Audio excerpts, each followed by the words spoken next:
The power of your subconscious mind. તમારા અવચેતન મનની શક્તિ. તમારા અર્ધજાગ્રત મનની શક્તિઓને ઓળખો. લેખક ડૉક્ટર જોસેફ મર્ફી. નિત્ય જ્ઞાન ઓડિયોઝ. પ્રકરણ 12. વિજ્ઞાનીઓ કેવી રીતે અર્ધજાગ્રત મનનો ઉપયોગ કરે છે. તમે વૈજ્ઞાનિક રીતે પ્રયોગ કરવાનું ચાલુ રાખો એ ત્યાં સુધી કે તમે તમારી જાત સમક્ષ એ વાત સાબિત કરી દો કે તમારા સભાનપૂર્વક કરાયેલા વિચારને તમારા અર્ધજાગ્રત મનની અનંત બુદ્ધિ તરફથી હંમેશા સીધો પ્રતિસાદ મળે છે. ઇતિહાસમાં નજર નાખીએ તો જાણ થાય છે કે ઘણા સર્વોત્તમ સર્જનાત્મક વૈજ્ઞાનિકો અર્ધજાગ્રત મનના મહત્વથી વાકેફ હતા. એડિસન, મોર્કાની, આઇન્સ્ટાઈન અને બીજા ઘણા બધા એ આંતરિક સૂઝ પ્રાપ્ત કરવા માટે અર્ધજાગ્રત મનની શક્તિનો ઉપયોગ કર્યો હતો. અર્ધજાગ્રત મનની શક્તિને કાર્યરત કરવાની ક્ષમતા એ મહાન વૈજ્ઞાનિકો અને સંશોધનોની સફળતાને નક્કી કરનાર સૌથી અગત્યના પાસા પૈકીનું એક પાસું છે. આ વાતના સૌથી વધુ ચોંકાવનારા ઉદાહરણો પ્રખ્યાત રસાયણશાસ્ત્રી ફેડરિક વાન સ્ટ્રાત્રોજનીસના જીવનમાં જાણવા મળ્યા છે. તેઓ લાંબા સમયથી બેન્ઝીન નામના હાઇડ્રોકાર્બનની રાસાયણિક રચના સમજવા મથતા હતા. આ એક એવું સંયોજન છે જેમાં કાર્બનના 6 એટમ અને હાઇડ્રોજનના 6 એટમ હોય છે. પ્રોડોનિઝ આ સમસ્યાને કારણે સતત મૂંઝવણમાં પડી જતા તેઓના બધા પ્રયત્નો નકામા નીવડ્યા હતા. આ કોયડાનો ઉકેલ શોધવા માટે અસમર્થ અને થાકેલા સ્ટ્રોડાનિસે આ બાબત પૂરેપૂરી પોતાના અર્ધજાગ્રત મનને મોકલી આપી. તેના થોડા સમય પછી જ્યારે તેઓ લંડન જતી બસમાં બેસવા જતા હતા ત્યારે તેમના અર્ધજાગ્રત મને તેમના જાગ્રત મન સમક્ષ અચાનક ચમત્કારો રજૂ કર્યા. પોતાની કલ્પનામાં સ્ટ્રોનાજીએ જુએ છે કે એક સર્પ પોતાની જ પૂંછડીને કચડી રહ્યો છે અને પિન વસિયત નામની મારફત ગોળ ફરી રહ્યો છે. તેમના અર્ધજાગ્રત મનના આ સંદેશાઓ તેઓ જુદી જુદી દિશામાં સંશોધન કરવા પ્રેર્યા અને તરત જ લાંબા સમયથી જે રાહ જોવાઈ રહી હતી તે સમસ્યાનો જવાબ મળ્યો. એટમો એટલે કે અણુની ચક્રીય ગોઠવણી જે બેન્ઝીન રિંગ તરીકે ઓળખાય છે તે તેનો જવાબ હતો. કેવી રીતે એક મહાન વૈજ્ઞાનિકે પોતાની શોધો સફળ કરી. નિકોલા ટેસ્લા ઇલેક્ટ્રિશિયનના ક્ષેત્રમાં એક પ્રભાવશાળી વૈજ્ઞાનિક થઈ ગયા. બાળકોની બહુ ગમતી ટેસ્લા કોઇલ જેને પ્રદર્શનોમાં રાખવામાં આવે છે તે તેઓને ઘણી શોધમાંથી એક શોધ હતી. એમાં ચાર્જ કરેલો ધાતુનો ગોળો હોય, કોઈ તેને સ્પર્શે ત્યારે સ્પર્શ કરનારના વાળને સ્ટેટિક ઇલેક્ટ્રિસિટી સાવ ઊભા કરી દે છે. ટેસ્લાએ બ્રોડકાસ્ટ કરનાર એનર્જી ઉપર પણ પ્રયોગ કર્યા હતા. તેમના વિષયો અંગેના વિચારોને ક્રાંતિકારી ગણવામાં આવે છે. ટેસ્લા અર્ધજાગ્રત મનની શક્તિઓનો ઉપયોગ કરનાર હતા. તેમને કોઈ નવી શોધોનો વિચાર આવતો અથવા તો નવી શોધખોળની દિશાનો વિચાર આવતો ત્યારે તેઓ પોતાની કલ્પનામાં તેની રચના કરતા અને પછી અર્ધજાગ્રત મનને સોંપી દેતા. તેઓ જાણતા હતા કે તેમનું અર્ધજાગ્રત મન તેને સુધારીને નવી રચના કરશે અને તેની વાસ્તવિક રૂપે સર્જવા માટે બધા જરૂરી ભાગ વગેરેની જાણ તેમના જાગ્રત મનને કરશે. દરેક શક્ય સુધારણા ઉપર શાંતિથી ચિંતન દ્વારા પોતાની ખામીઓને દૂર કરવા માટે તેઓ સમયનો વ્યર્થ વ્યય કરતા ન હતા. તેઓની સામે કામ કરનાર ટેકનિશિયનોને પોતાના આ મનનું સંપૂર્ણ માનસિક સર્જન બતાવવાની તેમનામાં આવડત હતી. એક મુલાકાતમાં તેમણે કહ્યું હતું કે મારું સાધન, તેઓનું અર્ધજાગ્રત મન હું ધારું છું અને કલ્પું છું તે મુજબ આવશ્યક કામ કરશે. 20 વર્ષોમાં આ બાબતમાં એક પણ અપવાદ હજુ સુધી બન્યો નથી. કેવી રીતે એક પ્રખ્યાત પ્રકૃતિવિદ પોતાની સમસ્યાઓનો ઉકેલ લાવ્યા. હાર્વર્ડ યુનિવર્સિટીના પ્રોફેસર લુઈસ અગાસિસ 19મી સદીમાં અમેરિકાના સૌથી પ્રખ્યાત પ્રકૃતિવિદો પૈકીના એક હતા. એકવાર તેઓ ઊંઘતા હતા ત્યારે તેમણે પોતાના અર્ધજાગ્રત મનની મહાન શક્તિઓને ઓળખી કાઢી હતી. અગાસિસની વિધવા પત્નીએ લખેલી તેમની જીવનકથામાં નીચેનું ઉદાહરણ આપેલું છે.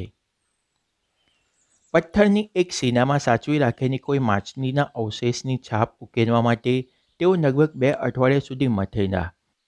આખરે થાકી જઈને અને ગૂંચવાઈ જઈને તેમણે પોતાના કામને બાજુએ મૂકી દીધું અને પોતાના મનમાંથી તે આખી વાતને કાઢી નાખવાનો પ્રયત્ન કર્યો.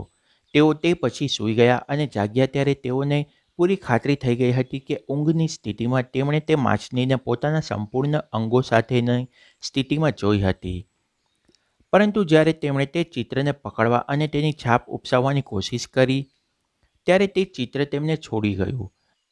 તેમ છતાં તેઓ બીજી સવારે વહેલા ઉઠીને માછલીના અવશેષો જ્યાં હતા તે સ્થળે એ વિચારથી ગયા કે ફરીથી જોવાથી તેઓને એવું કંઈક જાણવા મળશે, જે તેમને પોતાને સ્પષ્ટ દ્રશ્યના રસ્તે આગળ વધવામાં મદદરૂપ થાય.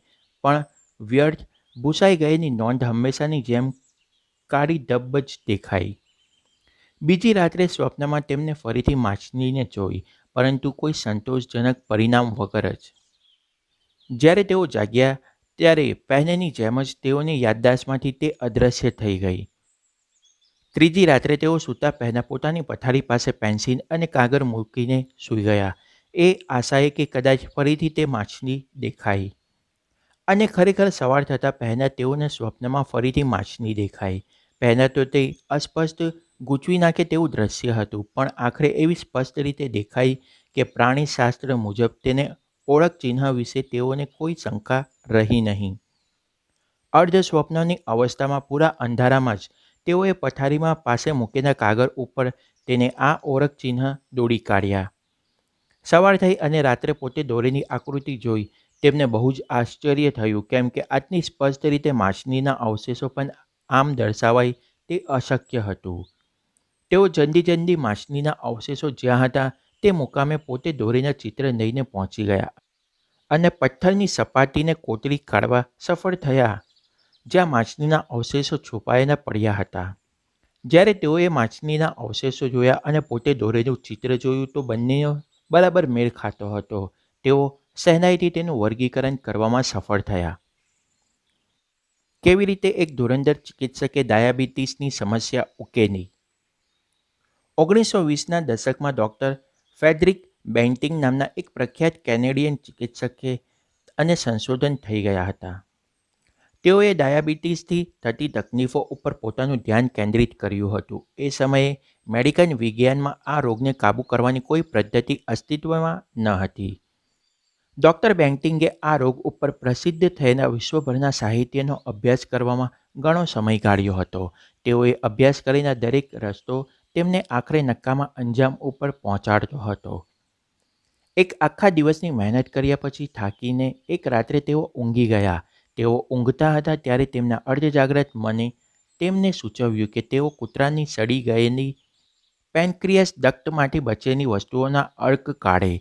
આ પ્રેરણાએ તેઓને ઇન્સ્યુલિનની શોધ કરવા માટે પ્રેર્યા. તે પછી જ અસંખ્ય લોકોને આ રોગમાં લાભ પહોંચાડવામાં મદદ મળી હતી.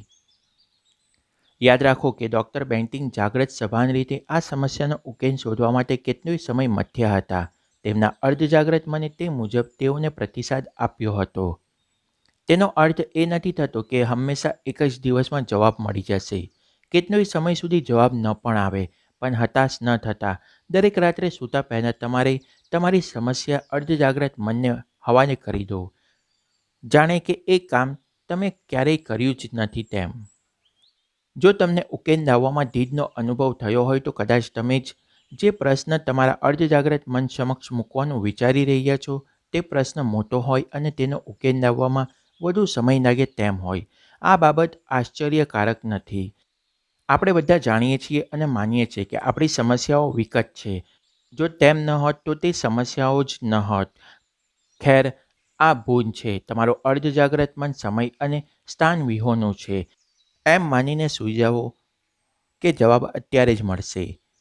એમ ધારો નહીં કે જવાબ મળે તેવી ભવિષ્યમાં રાહ જોવી પડશે. પરિણામમાં પાક્કી શ્રદ્ધા રાખો.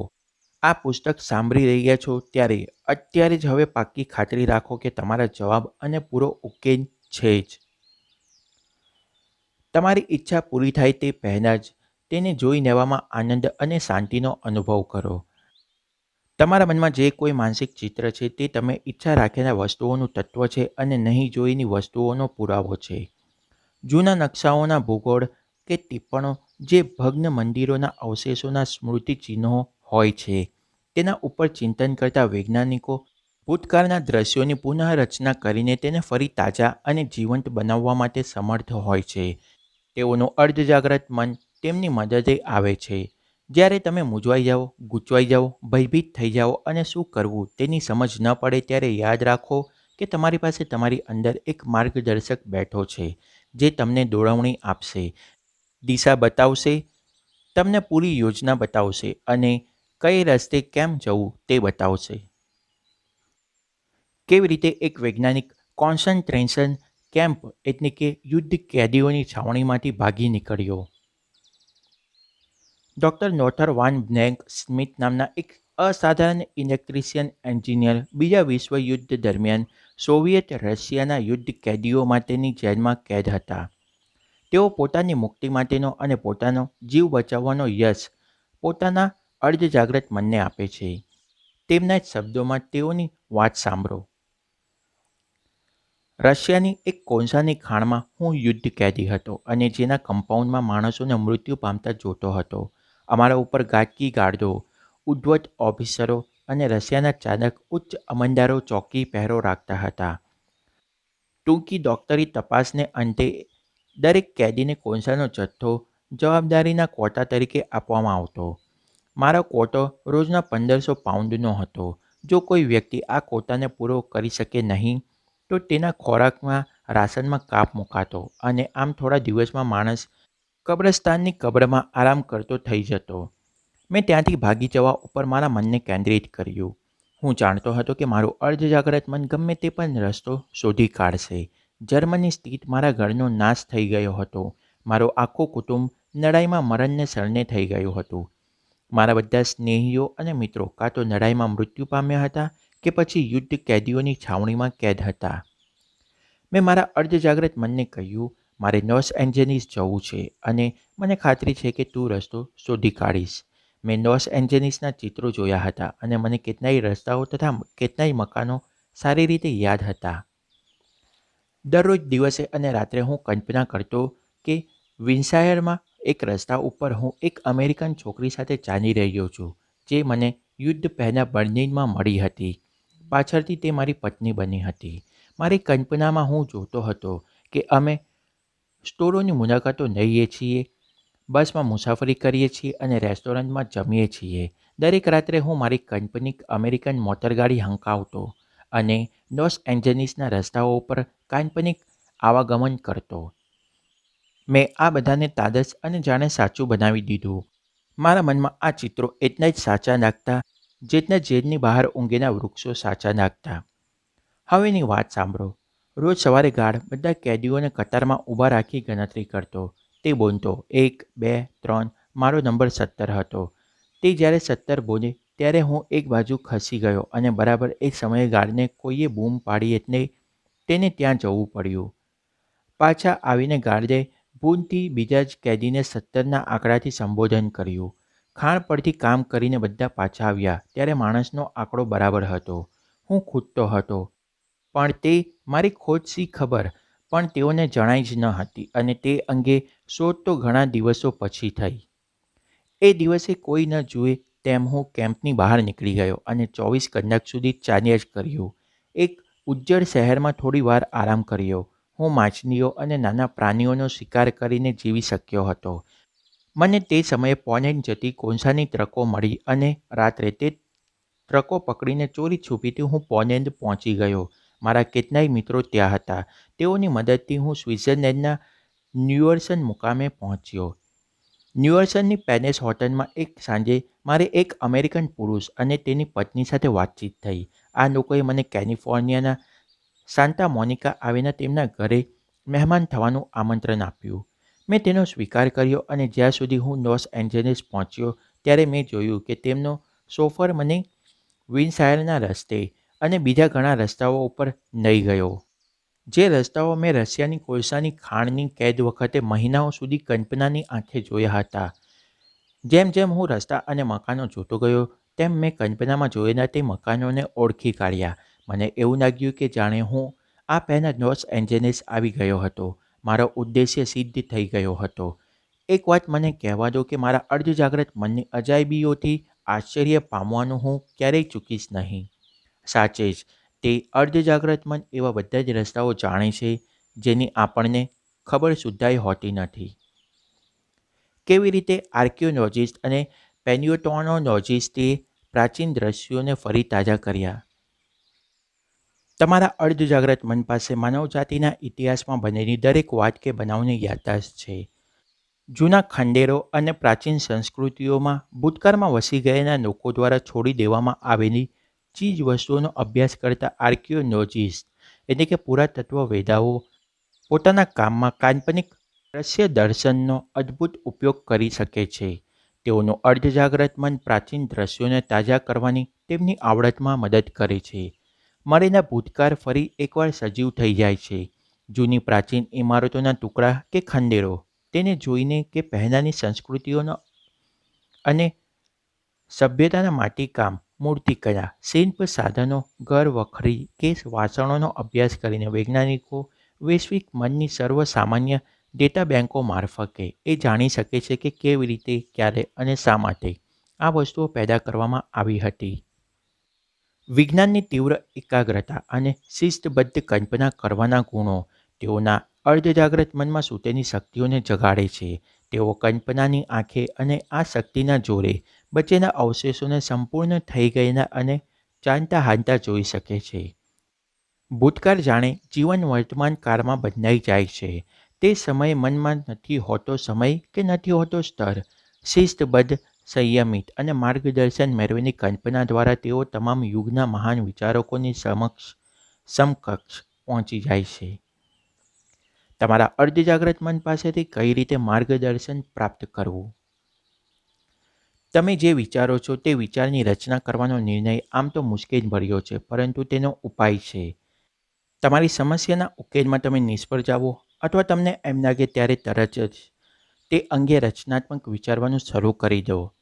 જો તમે તે સમયે ભયભીત અને ચિંતિત હશો તો માનજો કે તમે વિચાર કરતા નથી. સાચા વિચાર ભયમુક્ત હોય છે. અહીં કોઈપણ સમસ્યામાં માર્ગદર્શન મેળવવા માટેની સહેલી ટેકનિકના કેટલાક પગલાં આપવામાં આવ્યા છે. મનને શાંત અને શરીરને સ્થિર કરી દો. શરીરને તણાવરહિત થવાનું કહો. તે તમારી આજ્ઞા માનશે કારણ કે તેની પાસે ઈચ્છાશક્તિ, આત્મનિર્ભરતા કે પોતાની સભાન જાગ્રત બુદ્ધિ હોતી નથી. તમારું શરીર એક ભાવનાશીલ ડિસ્ક છે જે તમારી માન્યતાઓ અને કલ્પનાઓની છાપને રેકોર્ડ કરે છે. તમારા ધ્યાનને ગતિ આપો. તમારા વિચારને તમારી સમસ્યાના ઉકેલ ઉપર કેન્દ્રિત કરો. તમારા જાગ્રત મન વડે તેનો ઉકેલ આણવાનો પ્રયત્ન કરો. સંપૂર્ણ ઉકેલ પ્રાપ્ત થયા પછી તમે કેટલા ખુશ થઈ જશો તેનો વિચાર કરો. તણાવરહિત રહી આરામથી, આનંદથી આ માનસિક સ્થિતિ અને સંતોષના અનુભવ સાથે તમારા મનને મુક્ત રમત કરવા દો. તમે જ્યારે સભાન થઈ જાઓ અને તમને સમસ્યાનો જવાબ ન મળ્યો હોય તો જાણો કશું બન્યું નથી. તમે બીજું જ કોઈ કામ કરવામાં વ્યસ્ત થઈ જાઓ. જો કે બનવા જોગ છે કે તમને સમસ્યા અંગે માર્ગદર્શન મળશે. તમારા અર્ધજાગ્રત મન પાસેથી સહેલી રીતે માર્ગદર્શન પ્રાપ્ત કરવાની રીત ઉત્તમ છે. અહીં એક ઉદાહરણ છે. મેં એક વખત કુટુંબની વારસાગત નિશાની રૂપી કિંમતી વીંટી ખોઈ કાઢી. મેં તેને દરેક જગ્યાએ શોધી પણ તે મળી નહીં. આ વાતને કારણે હું ચિંતિત અને દુઃખી થઈ ગયો. તે રાત્રે જાણે કોઈ માણસની સાથે હું વાત કરતો હોઉં તેમ મેં મારા અર્ધજાગ્રત મન સાથે વાત કરી. સૂઈ જતાં પહેલાં મેં તેને કહ્યું કે તું બધી જ વાત જાણે છે. તને ખબર છે કે વીંટી ક્યાં છે. હવે તું જ મને કહે કે વીંટી ક્યાં છે. સવારે હું સફાળો જાગી ગયો અને મારા કાને આ શબ્દો સાંભળ્યા, રોબર્ટને પૂછ. મને આ બાબત બહુ વિચિત્ર લાગી. જો કોઈ પણ રોબર્ટ વિશે હું વિચારી શકું તો તે એકમાત્ર મારા પડોશીનો 9 વર્ષનો દીકરો રોબર્ટ હતો. તેને કેવી રીતે મારી ખોવાયેલી વીંટી ક્યાં પડી છે તેની ખબર હોય. તેમ છતાં મેં મારા અર્ધજાગ્રત મનના સૂચનનું અનુસરણ કર્યું. મેં રોબર્ટને વાડામાં જોયો. તેને પાસે બોલાવીને મેં વીંટીનું વર્ણન કર્યું અને પૂછ્યું, શું તે એવી વીંટી જોઈ છે? તેણે ઉત્સાહથી જવાબ આપ્યો, અરે હા, જરૂર. ગઈકાલે હું સંતા કુકડીની રમત રમતો હતો ત્યારે મને તે વીંટી છોડવાઓની પાછળથી મળી હતી. હું તે ઘરમાં લઈ ગયો હતો અને ટેબલ ઉપર મૂકી દીધી હતી. હું આજે તે અંગે એક સાઇનબોર્ડ ઘરની બહાર મૂકવાનો હતો કે વીંટી મળી છે. જેની હોય તે લઈ જજો. મારે કહેવાનું તાત્પર્ય એ છે કે તમે ભરોસો રાખો તો અર્ધજાગ્રત મન હંમેશા જવાબ આપશે. ખોવાયેલું વસિયતનામું. યુગો આર નામના માણસ લોસ એન્જલિસમાં મારા ભાષણોમાં હાજરી આપતો હતો. તેને મને અર્ધજાગ્રત મનની શક્તિ વિશેના તેના અનુભવની વાત કરી. તેના પિતા કોઈ પણ વસિયતનામું મૂક્યા વિના અચાનક ગુજરી ગયા. ખેર, તેની બહેને તેને કહ્યું કે તેઓના પિતાએ એકવાર વસિયતનામું કરવાનો ઉલ્લેખ કર્યો હતો અને તેને કહ્યું હતું કે તે વસિયતનામું દરેકના હિતમાં ઉત્તમ હોય તેમ બનાવ્યું હતું. યુગોને ખબર હતી કે જો તેના પિતા વસિયતનામું બનાવ્યા વિના ગુજરી ગયા હોય તો કાયદેસર રીતે સરકાર તેની બધી સંપત્તિને રાજ્યના કાયદાઓ મુજબ વહેંચી આપશે, જે તેના પિતાની ઈચ્છાઓ સાથે સુસંગત નહીં હોય. તે ઉપરાંત કાનૂનની ફી તરીકે સંપત્તિનો ઘણો હિસ્સો જતો રહેશે. તેણે અને તેની બહેને દરેક જગ્યાએ વસિયતનામુંની શોધખોળ કરી, પણ વસિયતનામું મળ્યું નહીં. તે બંનેને વસિયતનામુંનું અસ્તિત્વ વિશે શંકા અને આશ્ચર્ય થવા માંડ્યા. તે પછી યુગોને પોતાના અર્ધજાગ્રત મન વિશે જે શીખ્યો હતો તે વાત યાદ આવી. તે સૂતા પહેલાં પોતાના આંતરિક મન એટલે કે અર્ધજાગ્રત મનને કહેતો, આ સાથે હું મારા અર્ધજાગ્રત મનને વિનંતી મોકલું છું. તેને ખબર છે કે મારા પોતાનું વસિયતનામું ક્યાં છે અને તે અત્યારે મને બતાવે છે. પછી તેને પોતાની આ વિનંતીને સ્પષ્ટ બનાવીને એક શબ્દમાં ગોઠવી, જવાબ. તે આ શબ્દોને વારંવાર રટતો અને તેના મનમાં પડઘા પાડતો પાડતો ઊંઘી જતો. બીજી સવારે ઉઠતા વેંત તેને લોસ એન્જલિસની એક ચોક્કસ બેંકની મુલાકાત લેવાની તીવ્ર લાગણી થઈ. આ અંગે તેને આશ્ચર્ય થયું. તેના મનમાં સવાલો ઉઠ્યા. શું તેને પોતાના પિતાની આ અંગે ઉલ્લેખ કરતા એકવાર સાંભળ્યા હતા? શું તેના પિતાની ટપાલમાં બેંકમાંથી આવેલા કોઈ પત્રની તેણે જાણ હતી? તેણે તો આ બધી ખબર ન હતી, પરંતુ પોતાને થયેલા અણસારને લીધે તેણે નક્કી કર્યું કે આ વાત તપાસી જવી જોઈએ. તે જ સવારે તે બેંકમાં પહોંચ્યો.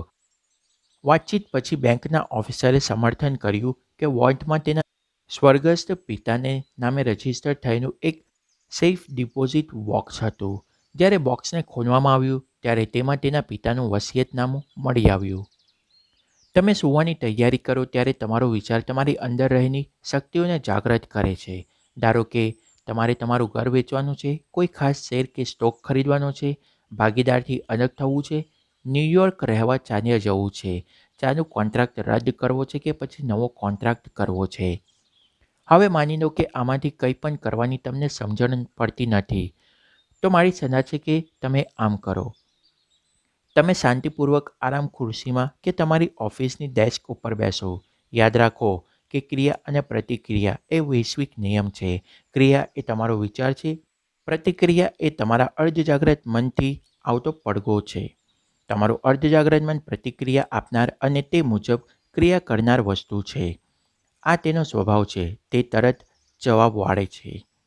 જો તમે તમારા કોઈ સાચા કાર્ય માટે ચિંતનશીલ છો તો તમને તમારી જાતે અને આપમેળે પ્રતિક્રિયા અને પડઘાનો અનુભવ કરશો, અને તે પ્રતિક્રિયા અને પડઘો તમારા અર્ધજાગ્રત મન તરફથી મળતા માર્ગદર્શન અને જવાબને રજૂ કરે છે. માર્ગદર્શન પ્રાપ્ત કરવા માટે તમે શાંતિથી વિચારો. આનો અર્થ છે તમારા અર્ધજાગ્રત મનમાં રહેલી અનંત બુદ્ધિનો તમે એટલી હદ સુધી ઉપયોગ કરી રહ્યા છો કે તમે તમારો ઉપયોગ કરવાનું શરૂ કરી દે છે. તે પરથી તમારી અંદર રહેલા આત્મલક્ષી ડહાપણ દ્વારા તમારા કાર્યને દોરવણી મળતી રહે છે અને તેનું નિયમન થતું રહે છે. આ ડહાપણ સ્વયંભૂ છે. તમારો નિર્ણય સાચો હશે. તમે સાચું કામ જ કરશો, કારણ કે તમે સાચું કામ કરવા માટેના આત્મલક્ષી ફરજ મુક્ત દબાણ હેઠળ હશો. હું ફરજ મુક્ત દબાણ શબ્દનો ઉપયોગ કરું છું કારણ કે અર્ધજાગ્રત મન ફરજ મુક્ત દબાણ છે. માર્ગદર્શનનું રહસ્ય. માર્ગદર્શનનું રહસ્ય એ છે કે તમારી જાતને સાચા જવાબ માટે ભક્તિપૂર્ણ કામે લગાડી દો છો. એ એટલી હદ સુધી કે તમારી અંદરથી તેનો પ્રતિસાદ મળે. પ્રતિસાદ એક લાગણી છે, આપણી અંદરની સભાનતા છે, જાગૃત છે. એક અસાધારણ બળ ધરાવતો અણસાર છે જેના વડે તમે એ સમજાય છે કે તમે જવાબ જાણો છો. તમે એ શક્તિનો એટલી હદ સુધી ઉપયોગ કરો છો કે એ શક્તિ તમારો ઉપયોગ કરતી જાય છે. યાદ રાખજો કે તમે જ્યારે તમારી અંદર રહીને આત્મલક્ષી દાહપન મુજબ કામ કરતા હો ત્યારે સંભવતઃ તમે નિષ્ફળ થઈ શકો નહીં કે એક પણ ખોટું કામ ઉઠાવી શકો નહીં. યાદ રાખવા માટેના વિચારો. 1. યાદ રાખો કે અર્ધજાગ્રત મનની શક્તિઓ મહાન વૈજ્ઞાનિકો અને સંશોધકોને અદ્ભુત સફળતા અને સિદ્ધિઓ અપાવી છે. 2. ગૂંચવણભરેલી સમસ્યાઓ ઉપર તમારું જાગ્રત ધ્યાન અને ધગશ હોય તો તમારું અર્ધજાગ્રત મન જરૂરી બધી જ માહિતી એકઠી કરે છે અને તે જાગ્રત મનને મોકલી આપે છે. 3.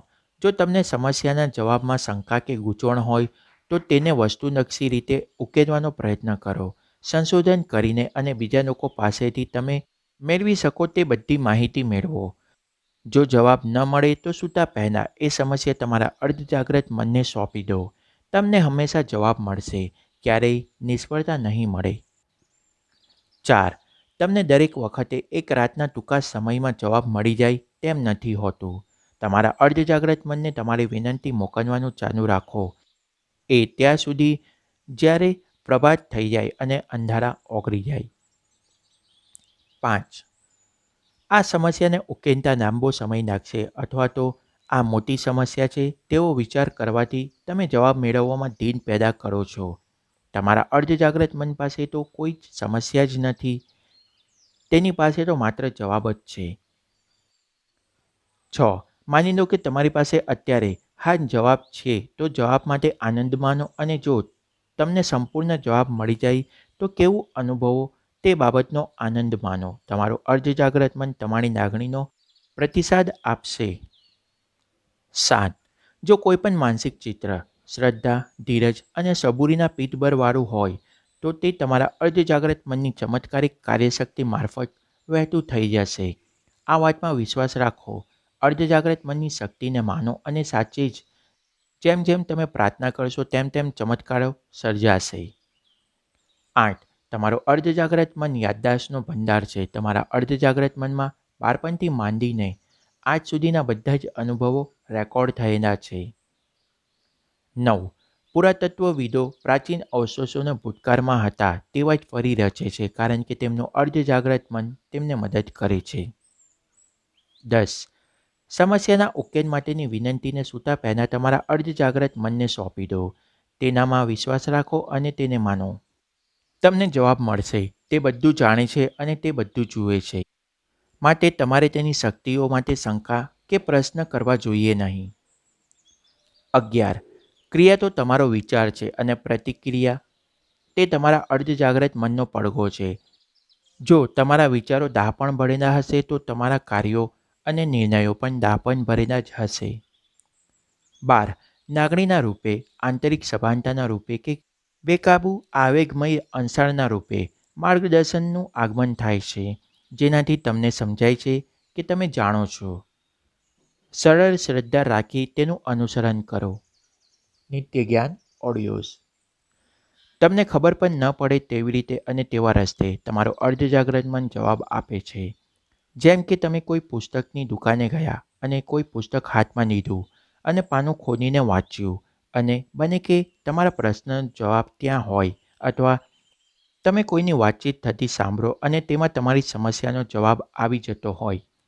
અર્ધજાગ્રત મન અસંખ્ય અને ન ધારેલા રસ્તાઓ મારફત જવાબ આપતું હોય છે. નિત્ય જ્ઞાન ઓડિયોઝ.